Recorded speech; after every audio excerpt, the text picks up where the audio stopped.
Hello दोस्तों, स्वागत है एक और नई वीडियो में। आज MA first semester top 10 question answer लेके आया हूँ, जो चैप्टर 2 रहने वाले हैं। आपका टॉपिक रहने वाला है हिंदी व्याकरण के विकास एवं भारतीय ज्ञान परंपरा से। ये आपका टॉपिक रहने वाला है, जो एमए फर्स्ट सेमेस्टर के हैं उन्हीं का टॉपिक है, और यूनिट ये दूसरी है। तो बिना समय गंवाए वीडियो करते हैं शुरू। तो सबसे पहला क्वेश्चन है,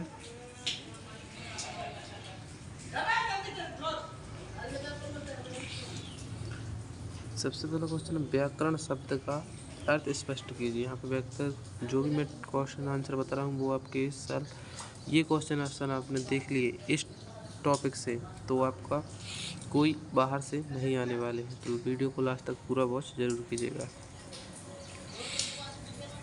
तो व्याकरण का अर्थ है शब्दों का विभाग, विवेचन। संस्कृति में व्याकरण का अर्थ है भाषा के शुद्ध स्वरूप को जानने और प्रयोग करने का शास्त्र है। इतना आपको लिख देना है, हिंट आपको याद रखनी है। और अगला क्वेश्चन पूछा गया है, संस्कृत व्याकरण का जनक किसे माना जाता है? तो संस्कृत व्याकरण का जनक मणिनि को माना जाता है। इन्होंने अष्टावधी नामक महाग्रंथ की रचना की। और जिस भी टॉपिक पर वीडियो चाहिए आप कमेंट कर सकते हैं। हिंदी व्याकरण की प्रारंभिक आधार भूमि क्या रही है? तो हिंदी व्याकरण की प्रारंभिक आधार भूमि संस्कृत, प्राकृतिक और अपभ्रंश परंपरा की रही है। किस चीज़ की रही है? संस्कृत और प्राकृतिक अपभ्रंश भाषा की। ये आपको याद रखना है। अगला क्वेश्चन है, भारत ज्ञान परंपरा में व्याकरण का क्या स्थान और क्यों महत्वपूर्ण है? तो उत्तर है, भारतीय ज्ञान परंपरा में व्याकरण को वेद, दर्शन और साहित्य का आधार माना जाता है। यह भाषा की शुद्धता और विचारों की स्पष्टता के लिए अनिवार्य है। और अगला क्वेश्चन है, क्वेश्चन नंबर 5। जो भी मैं क्वेश्चन बता रहा हूँ ध्यान से देखना, और वीडियो चैनल पर फ्री पड़ी है तो देखते रहना जब भी करे। तो हिंदी व्याकरण के प्रमुख आचार्य कौन कौन हैं? तो आपको हिंदी व्याकरण के प्रमुख आचार्य काशीनाथ त्रिवेदी, किशोरीदास, वाजपेयी, नागेंद्र, रामचंद्र वर्मा आदि रहे हैं। तो इन सबको आपको याद रखना है। और अगला अब है लॉन्ग आंसर क्वेश्चन। तो यार दीर्घ उत्तरी प्रश्न जो भी बन सकते हैं उनका आपको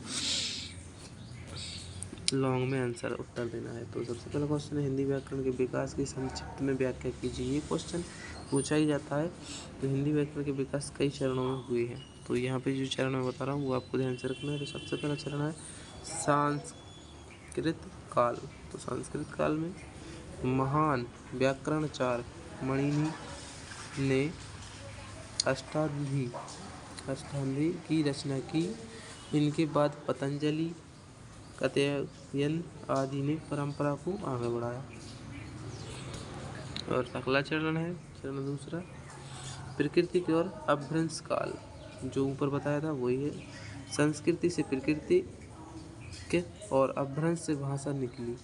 संस्कृत से प्रकृति और अपभ्रंश से भाषा निकली, जिनमें व्याकरण की सरलता और लोकप्रिय प्रमुख रहे थे। और अगला क्वेश्चन है, अगला हिंट है, हिंदी का प्रारंभिक व्याकरण। हिंदी भाषा के विकास के साथ साथ व्याकरण की नींव पड़ी। 19वीं शताब्दी में आधुनिक हिंदी व्याकरण का स्वरूप सामने आया। कब आया? 19वीं सदी में आया। और अगला पॉइंट है आधुनिक काल। किशोरीदास, वाजपेयी, रामचंद्र आदि विद्वानों ने वैज्ञानिक पद्धति से हिंदी व्याकरण का निर्माण किया। इस प्रकार हिंदी व्याकरण ने संस्कृति से प्रेरणा लेकर आधुनिकता तथा एक लंबी यात्रा तय की। और अगला क्वेश्चन है, जो क्वेश्चन ये देख रहे हैं आपको पढ़ के तो जाना ही जाना है। ये क्वेश्चन, भारतीय ज्ञान परंपरा में व्याकरण का महत्व स्पष्ट कीजिए। क्या पूछ रहा है? महत्व स्पष्ट करना है। महत्व।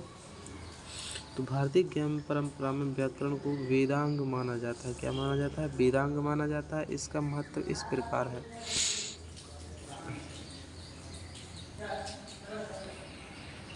सबसे पहला है भाषा की शुद्धता। आपको पॉइंट याद रखने, भाषा की शुद्धता। व्याकरण भाषा को शुद्ध, शास्त्रीय एवं व्यवस्थित बनाना। और दूसरा है ज्ञान परंपरा का संरक्षण। वेद, उपनिषद, महाकाव्य आदि शास्त्रों की शुद्ध समझ व्याकरण के बिना संभव नहीं है। और विचार और अभिव्यक्ति की स्पष्टता। विचार और अभिव्यक्ति की स्पष्टता आपको पॉइंट याद रखने, लिख लेना पेन कॉपी लेके। व्याकरण के विचारों को सटीक, तात्विक और प्रभावशाली रूप देना। तात्विक। और अगला है विचार और अभिव्यक्ति की स्पष्टता और भाषा का विकास। संस्कृत से प्रकृति, अपभ्रंश से हिंदी तथा भाषा का विकास व्याकरणीय दृष्टि से समझा जा सकता है। व्याकरण भारतीय ज्ञान परंपरा की आत्मा है, जिसे भारतीय संस्कृति और साहित्य को संरक्षित एवं संवर्धित किया। ये थे जो क्वेश्चन मैंने आपको बताए, इनको आप एक बार ज़रूर देख के जाएं।